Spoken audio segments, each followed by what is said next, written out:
Welcome again to the second part, everyone.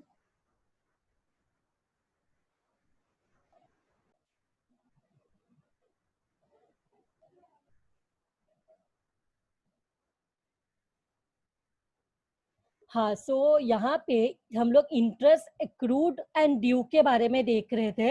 Interest accrued and due on debentures में क्या होता है, जो 2 लाख का डिबेंचर है, डिबेंचर होल्डर बोलते हैं कि हमें क्या करो, 50% अभी के अभी पे करो, तो बाकी का 50% हम भूलने के लिए रेडी है. वैसे तो कंपनी को 2 लाख पे करना था, interest accrued on debenture 2 lakh है. हमने क्वेश्चन में देखा interest accrued on debenture is 2 lakhs. हम उसमें से 50% पे करेंगे तो पैसा बाहर जाएगा, असेट है, कम हो जाएगा पैसा बाहर जाने से.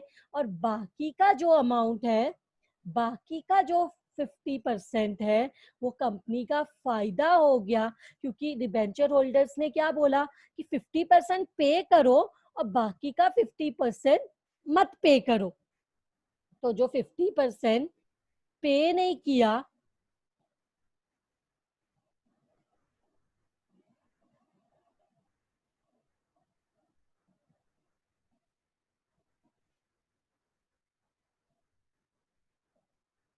वो भी कितना हो जाता है, 1 लाख का 2 लाख का 50% इज 1 लाख. हम बोलेंगे being interest on debentures,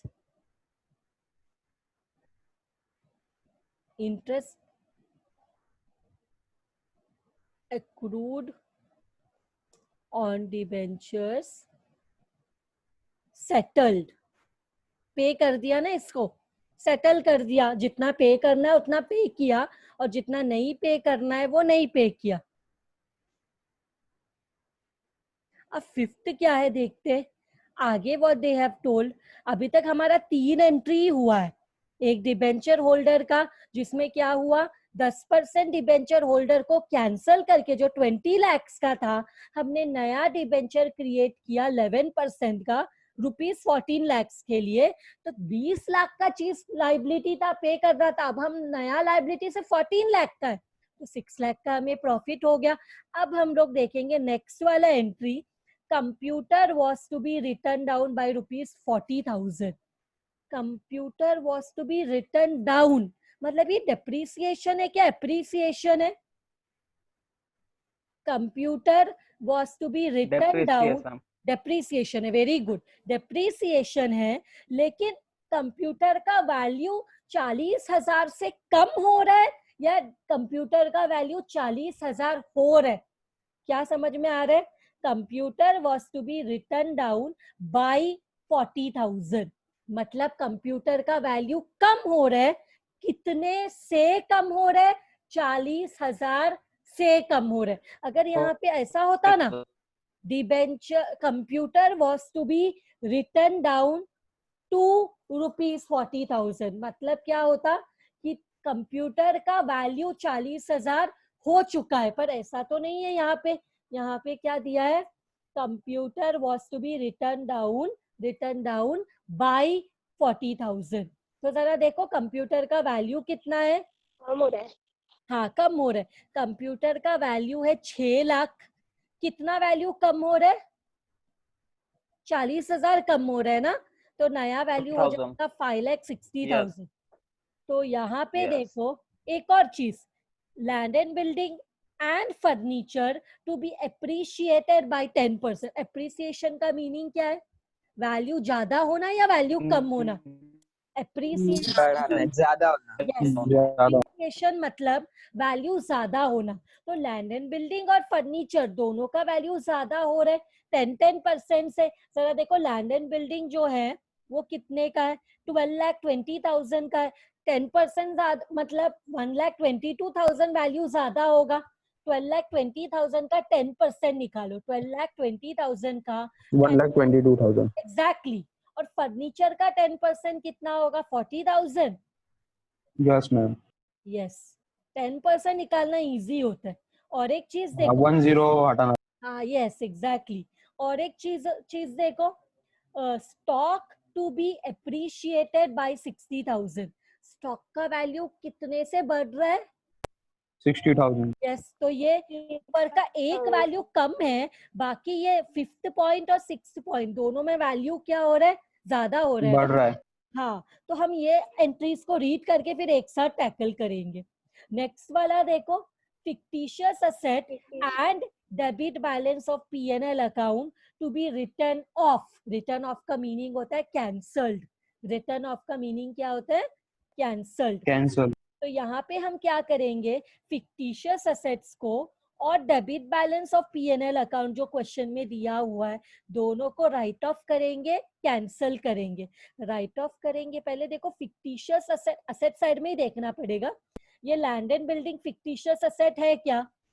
furniture fictitious asset है? नहीं। कंप्यूटर भी फिक्टिशियस असेट नहीं है, डेटर भी नहीं है, स्टॉक भी नहीं है। फिक्टिशियस असेट मतलब वो एक्सपेंस होता है, वो लॉस होता है, लेकिन हम उसको असेट बोलते हैं। What is the fictitious asset given in the question? There is only one fictitious asset, and that is Share issue expenses. expense.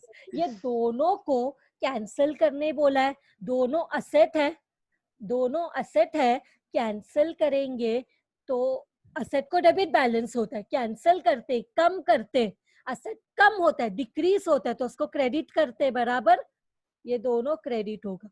अब यहाँ पे देखो, इसके बाद वाला जो है एक पॉइंट में यहाँ पे लास्ट 10th वाला पॉइंट देखो, 10th वाला point, reduce debtor by 70,000। Reduce debtor by 70,000। Debtor को कितने से कम करना है? 70,000. तो यहाँ पे क्या क्या चीज कम हो रहा है? कंप्यूटर कम हो रहा है, Yes.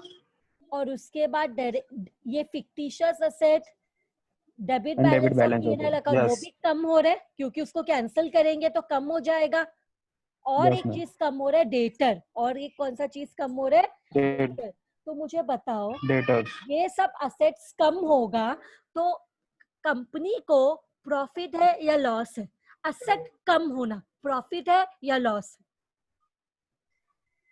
तुम्हारे पास एक असेट है, बाइक है, वो कम हो रहा है, उसका सपोज उसका एक्सीडेंट, ऐसा होना नहीं चाहिए, जैसे अज्यूम करो वो खराब हो गया, तो वो प्रॉफिट है Profit. लॉस है? Loss. असेट कम होना लॉस होता है, तो लॉस है तो कैपिटल रिडक्शन किधर आएगा? डेबिट में क्या क्रेडिट में? Debit. एग्जैक्टली, लॉस हो रहा है इसलिए कैपिटल रिडक्शन जो है वो डेबिट में आएगा। Capital reduction account debit. पर मैं ना इसका अमाउंट नहीं लिखूंगी, क्योंकि इसका अमाउंट नहीं लिखने का एक रीजन है कि मुझे उसका अमाउंट नहीं मालूम। अभी मुझे उसका अमाउंट नहीं मालूम क्योंकि बहुत सारा चीज मुझे इधर लिखना है। सबसे पहले किसका वैल्यू कम हुआ? कंप्यूटर का वैल्यू कम हो गया। कितने से कम हुआ हमने देखा ना? कितने से कम हुआ कंप्यूटर का वैल्यू? 40,000 ना? 40,000. फिर क्वेश्चन में जाते, कंप्यूटर का वैल्यू 40,000 से कम हुआ, फिर फिक्टिशियस असेट और P&L अकाउंट को भी कम करना है, कैंसिल करना है, कम करना है। तो यहाँ पे मैं लिखती हूँ 2। फिक्टिशियस असेट में तो क्या है हमने डिस्कस किया, शेयर इशू एक्सपेंसेस। और एक चीज मैं यहाँ पे उसका अमाउंट बाद में लिखती हूँ, पहले मैं ये लिख लेती हूँ, प्रॉफिट एंड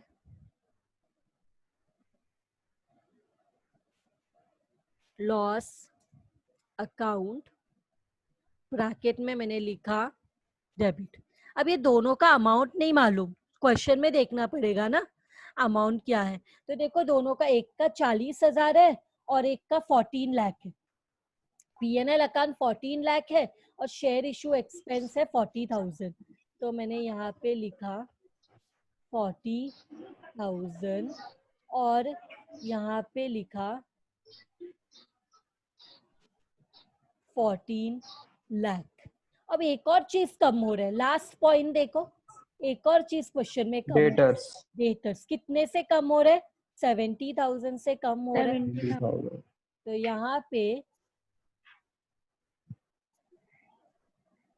2 क्या लिखा मैंने, डेटर, सब असेट है, कम असेट डेबिट बैलेंस कम होता है तो हम उसको क्रेडिट क्रेडिट बैलेंस करते हैं। अब ये सबको ऐड करके मुझे वैल्यू बताओ कितना होगा, 14,80,000। 15,50,000। वेरी गुड, इधर लिखेंगे 15,50,000। और इसका नरेशन क्या लिखेंगे पता है, इसका नरेशन लिखेंगे being fictitious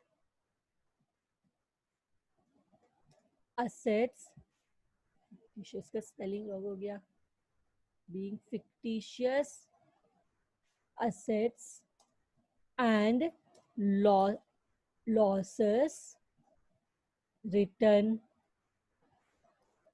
off। being assets and losses written off लिखोगे तो भी चलेगा। लॉस क्या है पता है, ये वैल्यू कम हो रहा है वो भी लॉस है। पीएनएल अकाउंट तो पूरा लॉस है। पीएनएल अकाउंट जब असेट साइड में आता है ना तो उसको हम लोग क्या बोलते हैं, लॉस बोलते हैं। तो अब इसके बाद ना ऊपर क्वेश्चन में जाते, देखते किस किस का वैल्यू इंक्रीज हो रहा है, कौन सा असेट है जिसका एप्रिसिएशन हो रहा है, वो जरा देखते। सबसे पहले 5th पॉइंट में बिल्डिंग है। Land and building. Mute your audio जब यूज नहीं हो रहा हो तो, जब आंसर देना है तो अनम्यूट करो। तो यहाँ पे देखो लैंड एंड बिल्डिंग है, 10% वैल्यू बढ़ रहा है, 10% वैल्यू बढ़ रहा है, और स्टॉक है जिसका 60,000 वैल्यू बढ़ रहा है, बाकी किसी का वैल्यू नहीं बढ़ रहा। तो हम लोग यहाँ पे लिखेंगे, एक तो लैंड एंड बिल्डिंग है, वैल्यू बढ़ रहा है, तो प्रॉफिट है कि लॉस है, बता ये बताओ। जब वैल्यू इंक्रीज होता है तो प्रॉफिट है क्या लॉस है, असेट का वैल्यू ज्यादा Profit। होना। तुम्हारे पास एक प्रॉफिट लैंड है है, मैम। एग्जैक्टली प्रॉफिट है। प्रॉफिट है तो कैपिटल रिडक्शन क्रेडिट में रहेगा, और असेट है जब इंक्रीज होता है तो उसको डेबिट करते हैं। मैंने लिखा के दिया देखो, land and building account debit, इसका अमाउंट बाद में लिखते हैं। एक और चीज डेबिट में आ रहा है, वो क्या है, फर्नीचर ना, फर्नीचर है ma'am. Yes furniture account debit. और एक चीज डेबिट में आ रहा है, वो स्टॉक है ना, इसका वैल्यू अभी तक लिखा नहीं है हमने। डेबिट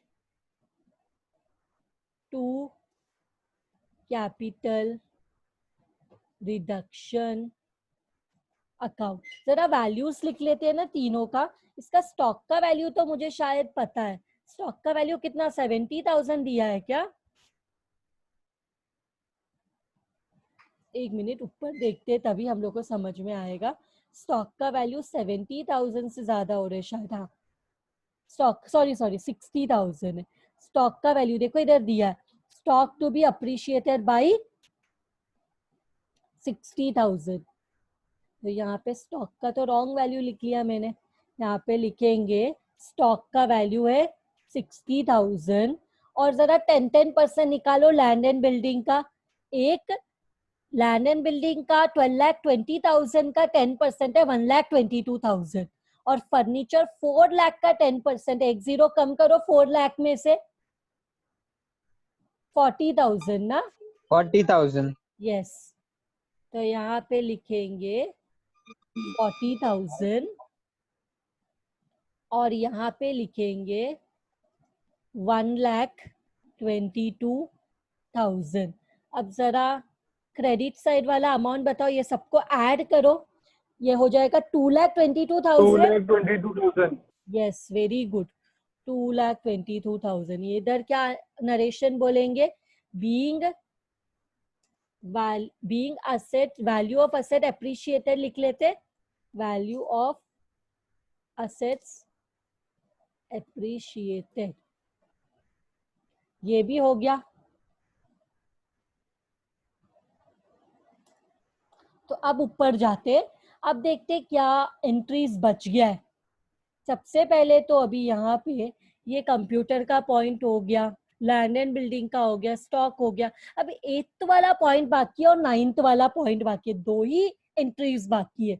एक जिसमें हमने देखा कॉस्ट ऑफ रिकंस्ट्रक्शन वाज 50,000। अब ये कॉस्ट ऑफ रिकंस्ट्रक्शन क्या है, अब जो हम इंटरनल रिकंस्ट्रक्शन करते हैं जिसमें हम सब स्टेक होल्डर्स कंपनी में जिन जिन का इंटरेस्ट है, हम सब लोग मिलकर ये डिसीजन लेते हैं कोर्ट को इन्वॉल्व करके, तो लॉयर का चार्जेस, कोर्ट का चार्जेस तो रहेगा ही ना, तो उसको हम बोलते हैं कॉस्ट ऑफ रिकंस्ट्रक्शन। मतलब इंटरनल रिकंस्ट्रक्शन फ्री में नहीं होता, उसका कॉस्ट लगता है। तो यहाँ पे कॉस्ट ऑफ रिकंस्ट्रक्शन कितना है, देखो 50,000। मुझे बताओ, ये जो हम कॉस्ट ऑफ रिकंस्ट्रक्शन पे करेंगे तो क्या बाहर जाएगा, कैश बाहर जाएगा।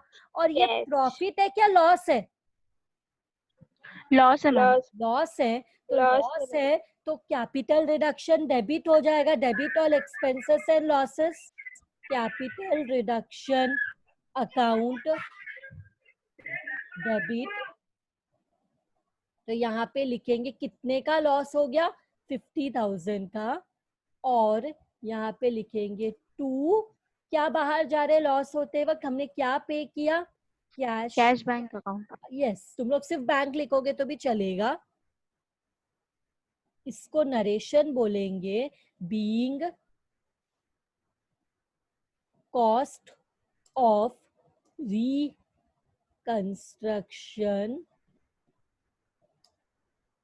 इनकर्ड, या सिंपल में लिखना है तो paid, being cost of reconstruction paid बोलेंगे तो भी चलेगा।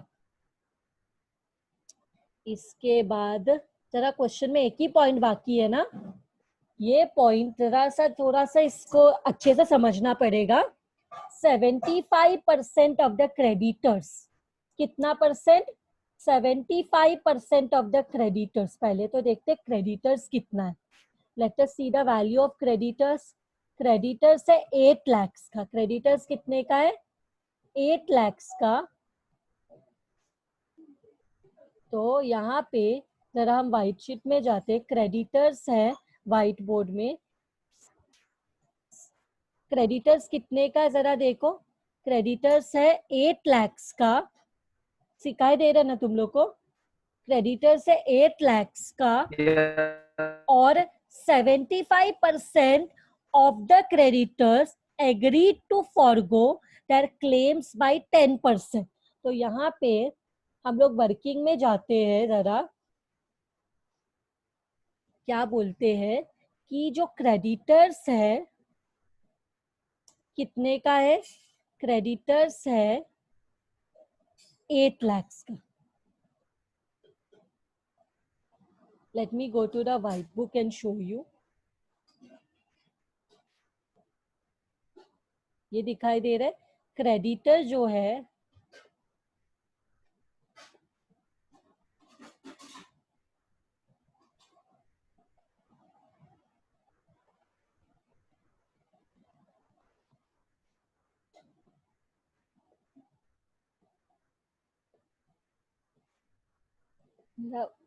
बोर्ड में कितना अच्छे से आते हैं ना, क्रेडिटर्स है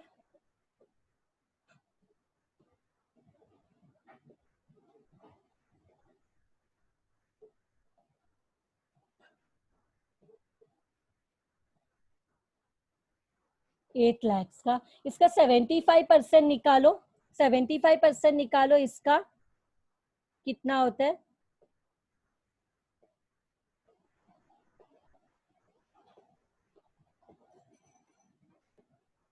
6 लाख आ रहे 6 lakh, ma'am.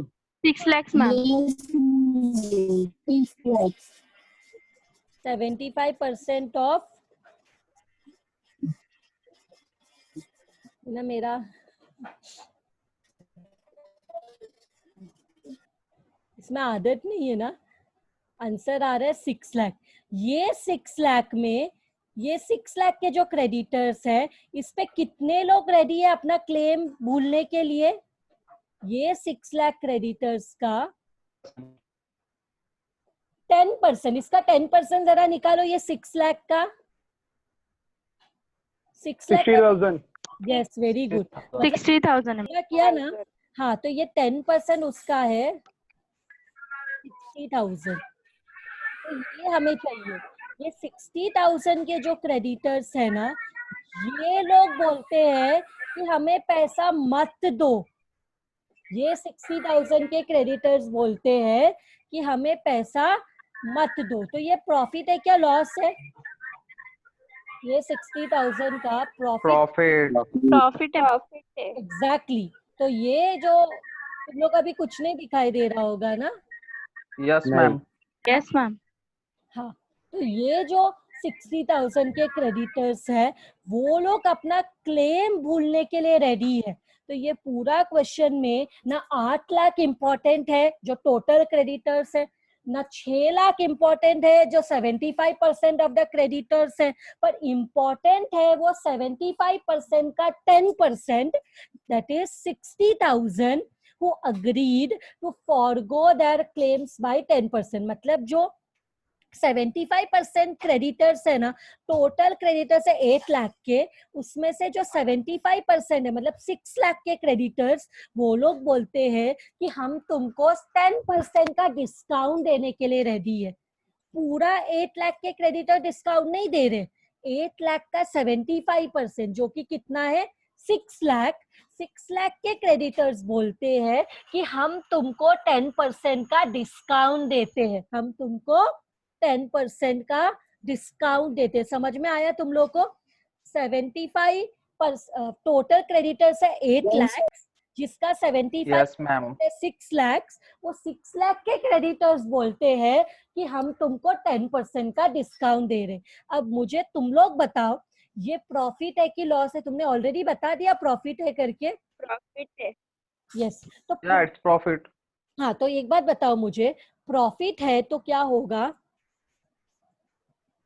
Credit. Yes profit Capital है, reduction. प्रॉफिट है तो सीआर तो क्रेडिट होगा बराबर, लेकिन डेबिट में क्या आएगा? क्रेडिटर्स का वैल्यू कम हो रहा है, क्रेडिटर्स लाइबिलिटी है, लाइबिलिटी को कौन सा बैलेंस बताया मैंने? Credit.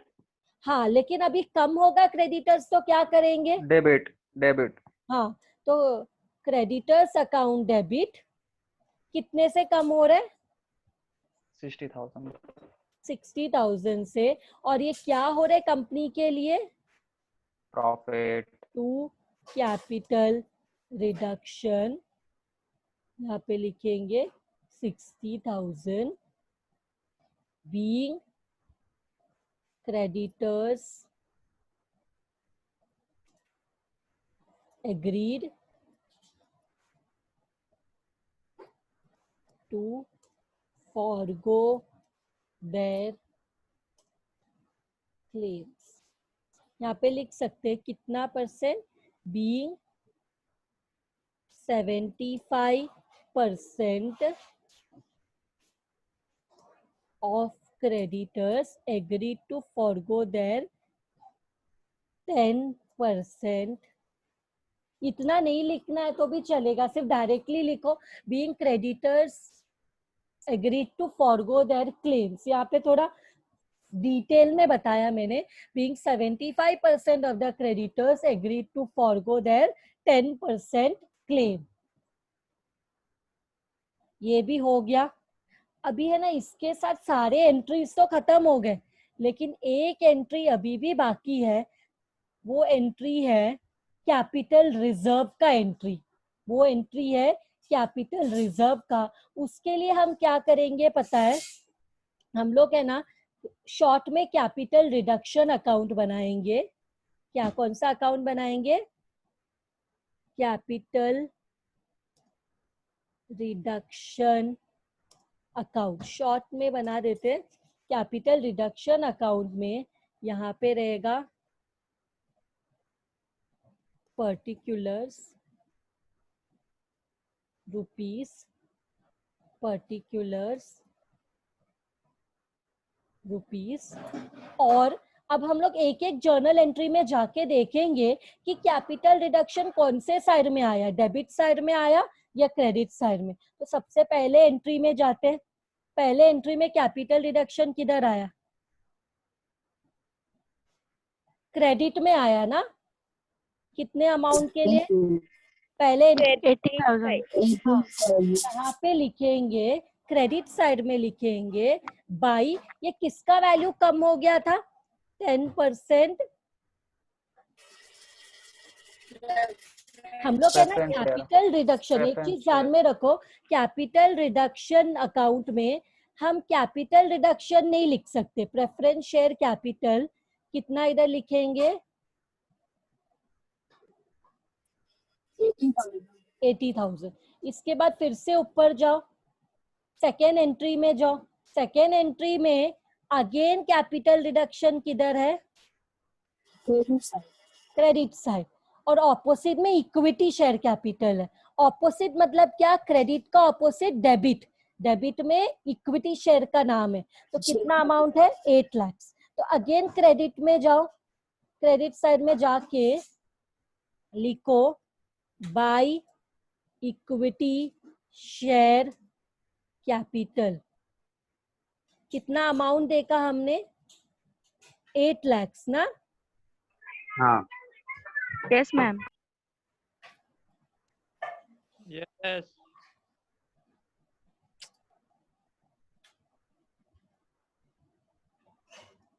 इसके बाद फिर से ऊपर जाओ, थर्ड एंट्री में देखो।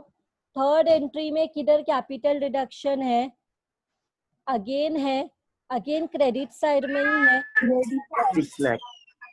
क्रेडिट साइड में ही है 6 लाख के लिए, और ऑपोजिट में डिबेंचर है। ऑपोजिट में डिबेंचर है। तो हम क्रेडिट साइड में जाएंगे, लिखेंगे बाय 10% डिबेंचर। लेकिन अमाउंट कितना था? 6 लाख। 6 lakh. हाँ, तो अभी फोर्थ एंट्री में जाते हैं। फोर्थ एंट्री में अगेन कैपिटल रिडक्शन है। अगेन कौन से साइड में है? Credit side 1 lakh. हाँ, और डेबिट में इंटरेस्ट एक्रूड है। तो यहाँ आएंगे, क्रेडिट में ही जाएंगे और लिखेंगे bye interest accrued on debenture, और इधर अमाउंट लिखेंगे अगेन। ऊपर जाओ, फिफ्थ एंट्री हो गया, अब 54th हो गया ना। अब फिफ्थ एंट्री में देखो कैपिटल रिडक्शन किधर है? डेबिट में है। कैपिटल रिडक्शन डेबिट में है, तो हम डेबिट साइड में लिखेंगे। लेकिन हमें ना ये सब चीज लिखना पड़ेगा, तो हम क्या करते हैं? नहीं, लेकिन ये पूरा तो कॉपी करने होगा नहीं। अभी हम यहाँ पे डेबिट साइड में लिखेंगे, एक एक करके लिखना पड़ेगा। टू डायरेक्टली लिख नहीं सकते ना, name of the opposite account चाहिए। तो यहाँ पे टू कंप्यूटर्स लिखा, फिर टू और क्या है उधर, एक बार झटके से देख लेते। कंप्यूटर है, शेयर इशू पीएनएल और debtor. To computer, to share issue, to PNL and to debtors. इसका अमाउंट क्या है? 40,000। शेयर इशू भी था 40,000, पीएनएल था 14 लाख और डेटर्स था 70,000। ये मैंने देख लिया, बराबर है क्या मेरा सारा? हाँ, बराबर है। इसके बाद देखो नेक्स्ट एंट्री में कैपिटल रिडक्शन किधर है? क्रेडिट में है ना, फिर से क्रेडिट में है। तो क्रेडिट में लिखेंगे, ऑपोजिट अकाउंट का नाम लिखना पड़ेगा, बाय लैंड। ऑपोजिट साइड में देखो क्या है? लैंड एंड बिल्डिंग है, फर्नीचर है, स्टॉक है। फर्नीचर और बाय स्टॉक। अब लैंड एंड बिल्डिंग का वैल्यू था 1,22,000। ये था 40,000 फर्नीचर, और ये था 60,000। अब है ना, ये सब होने के बाद फिर कौन सा एंट्री में है? डेबिट में है 50,000। डेबिट में ना, इसके बाद कैपिटल रिडक्शन डेबिट में है। तो क्या करेंगे? यहाँ पे लिखेंगे टू, ऑपोजिट में था कैश बैंक। 50,000। इसके बाद last entry capital reduction credit में है और 60,000 के लिए, तो इधर लिखेंगे ऑपोजिट में है क्रेडिटर्स, बाय क्रेडिटर्स, इधर लिखेंगे 60,000। अब हमें क्या करना पड़ेगा पता है, अब हमें इसको टैली करके देखना पड़ेगा, डेबिट साइड ग्रेटर है क्या क्रेडिट साइड। फटाफट तुम्हारा कैलसी निकालो, मेरे लिए वेट मत करो, मैं डेबिट साइड का टोटल निकाल रही हूँ, तुम लोग credit 40 plus 40 plus 14 lakhs plus 70,000 plus 50,000, तो ये क्रेडिट साइड का टोटल मेरा नीचे लिख रही हूँ, सॉरी, डेबिट साइड का टोटल है 16 lakhs। क्रेडिट साइड का टोटल कितना है निकाला किसी ने? 18,62,000। 18,62,000 है मैम 18,62,000 आ रहा है। हाँ, तो यहाँ पे लिखेंगे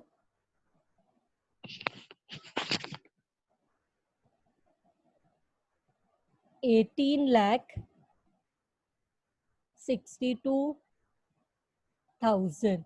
तो please don't do that, 1 minute, तो मुझे डिसेबल करना भूल गई मैं।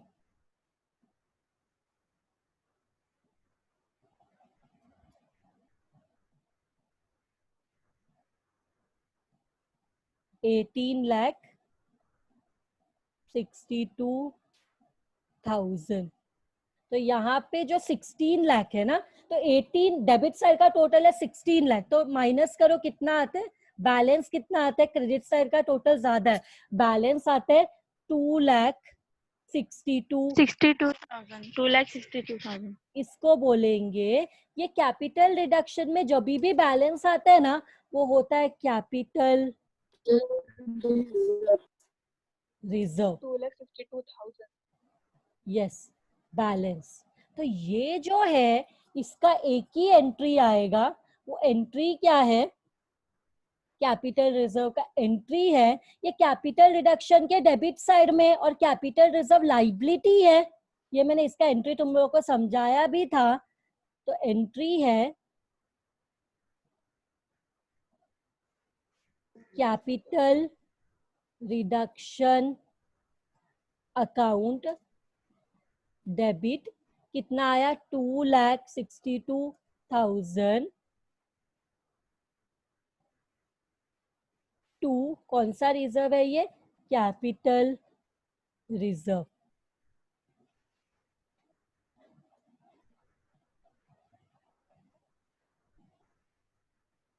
$2,62,000।